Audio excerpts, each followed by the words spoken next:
Greetings and welcome back to Be Like Bud TV, where I bring you the strangest and the weirdest, as well as the coolest and the newest.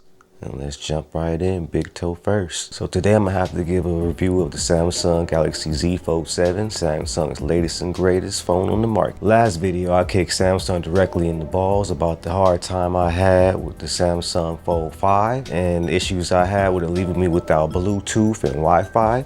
But the new Z Fold 7 is the hero I need, and it's here to save the day. Okay, so first, let's kill the elephant in the room. Does the Wi-Fi and Bluetooth work? Well, yeah, you know what I'm saying? Work pretty good. I mean, as well as you hope the $2,000 phone would. You know, so far, so good. That said, let's run through the specs and the features. The Fold 7 boasts the king's ransoming features, starting with the massive tablet-like main display, an 8-inch dynamic LTPO AMOLED 2 times 120 Hertz, 2600 nits brightness, display resolution of 1400 by 3120 with a PPI of 498 density. Screen is dope. Then the cover display, 6.5-inch dynamic LTPO, 2 times 120 Hertz, yada yada yada, with a 21:9 aspect ratio. I don't know how the fuck you say that, aspect ratio.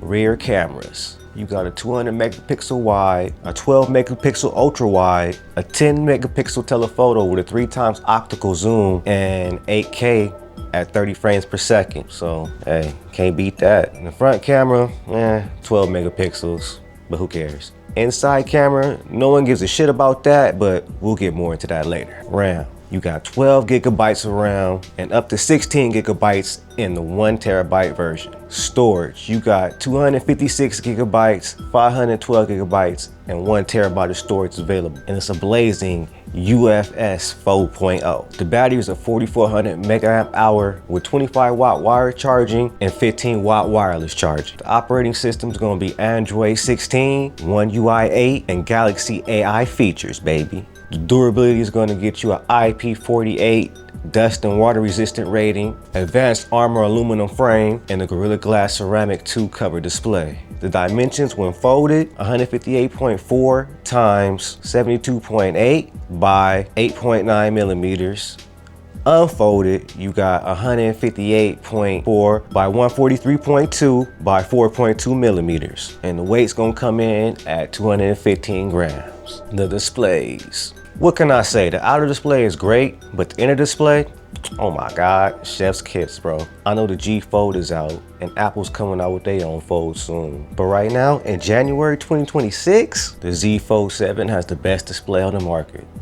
I mean, available that is. Since the G Fold is only available in Korea, it's delicate and its price is way too high, bro. Cut that out. But don't get me wrong, when folded like Kaylani, the outer display still gets the job done. With the main display unfolded, it's a productivity beast. My main usage of the Fold is watching YouTube and other media. The huge and extra bright inner AMOLED display feeds my YouTube addiction, and the crisp 498 PPI, it's a pleasure to my eyes, man. If only it wasn't interrupted by the stanky butthole. But let's get into that later when we talk about what stinks. Back in productivity, 8 inches is more than enough to get my fix and pay my bills at the same time while shopping or anything else using a split screen on the display. Not to mention gaming or editing. Prop that thing up on the kickstand, pair it with a keyboard and mouse, or maybe a gaming controller, and hey, you got a viable work/play station rivaling any desktop setup. Look. The Fold 7's new slim design, combined with the squared off corners, make for a clinical yet simplified future aesthetic. The rear camera system rests upon a raised plateau consisting of a vertical linear array of cameras that stick out like 3 little islands. Although this is an eyesore while viewing from the side, it is quite pleasing to the eye while looking at the back of the Fold straight on. Rounding the edges of the Fold is a pro-grade brushed aluminum that limits fingerprints and smudges. And there along the side, you can find the antenna bands and the standard volume, along with a thin power button that features the fingerprint reader. Folded, the Z Fold 7 has an appearance of an ordinary candy bar style phone. Unfolded, you get a more tablet-like appearance, guaranteed to turn heads and get people asking if you come from the future. Viewing from the back also comes with a futuristic sci-fi-like view that involves the camera seeing and displaying at the same time. Now let's check that out in the camera section. The cameras. Yeah, I'll be honest, the cameras are a major upgrade to the Fold 5 and 6, but they're only as good as the current flagship S25 Ultra, minus the extra 50 megapixel camera, which lines us up with the S25 Plus now? Now, I thought this phone was supposed to replace the Note line that had one of the best feature sets that Samsung had to offer, but having cameras lesser than the flagship? One less to be exact, will definitely have to be some mentioned in the cons section. Now, a bit more honesty, I don't use the camera system much at all. Hey, I'd rather have an excuse to use my FX30 and my Sigma 16. When I do get the itch to phone photo or record a video, I'm finding the menus easy to use and a robust array of features like portrait mode, photo, and video, night shots, raw recording, 240 frames per second slow-mo, 8K recording, and an ability to see what I'm capturing on the rear cameras as I shoot. That's straight out of Back to Future, dog. I mean, the list goes on, and there's much, much more, leaving you full and satisfied in the camera menu. Galaxy features / AI, and how I use the Fold. Now, while we're in Futurama with Bender, might as well tell you about the AI features. The translator on this thing, chef's kiss, yo. You can have the dialogue displayed on both the inner and outer displays, giving you real-time feedback and saving you precious time in critical moments. Then there's the AI photo and video editor, where you can erase or alter anything necessary for your shoot. The AI call screening gives you the buffer you need to keep those nosy haters away.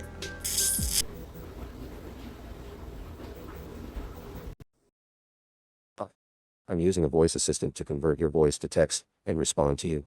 If you want to continue, please tell me why you're calling.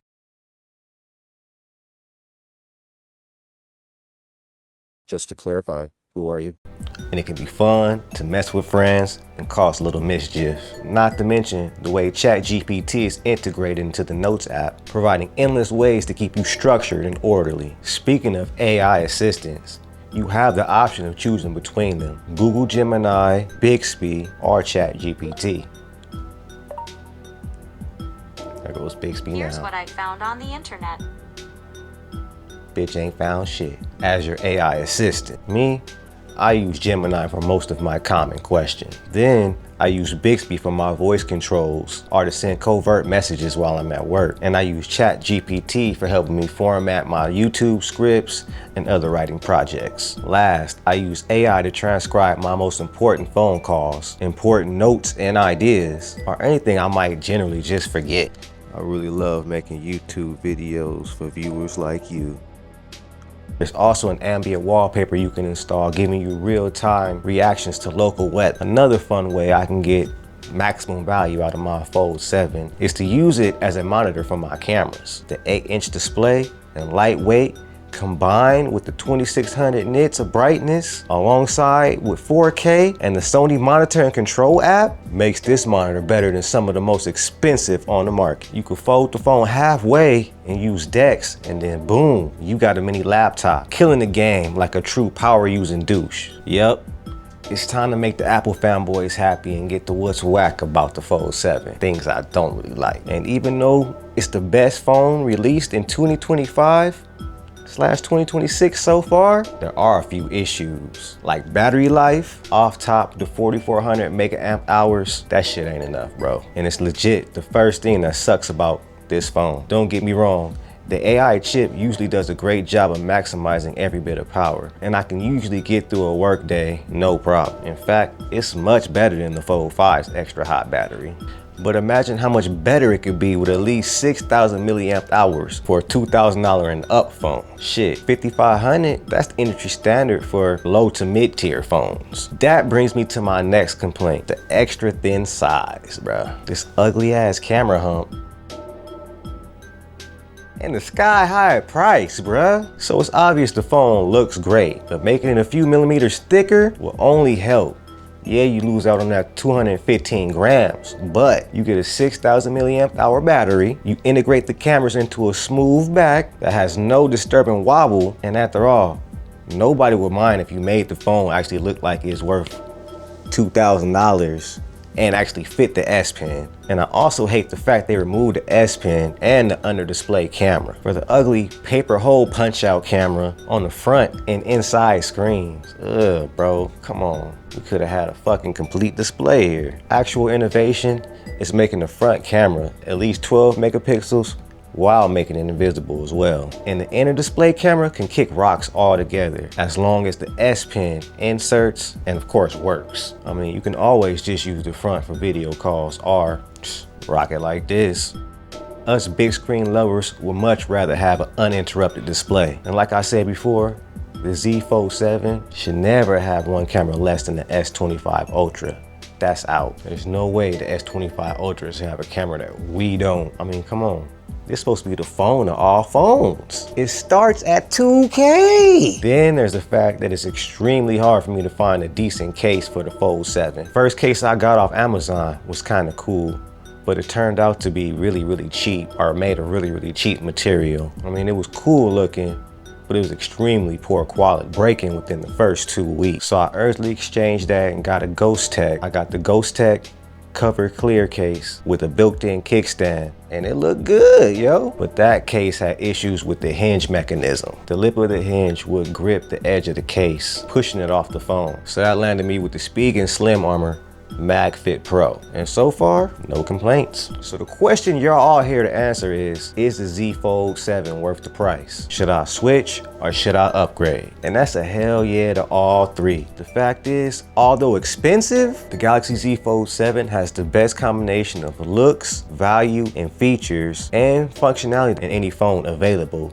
in 2026. Cool factor, it speaks for itself. And a quick side note regarding upgrades, if you got the G Fold, the Fold 6, or the Fold FE, I wouldn't really worry about upgrading until the Fold 8, as the difference between all three of these devices is minimal. But if you a big phone bozo, such as myself, and you gotta have the biggest and best available outside of Korea, upgrade and join the foolery. Fuck around and fold with me. Think the iPhone is better? Give an angry like to the video so Apple Mafia can see this, and let's argue about it in the comments. And subscribe, because when you put out your iPhone video, I'll return the favor. Do you have a device better than the Fold 7?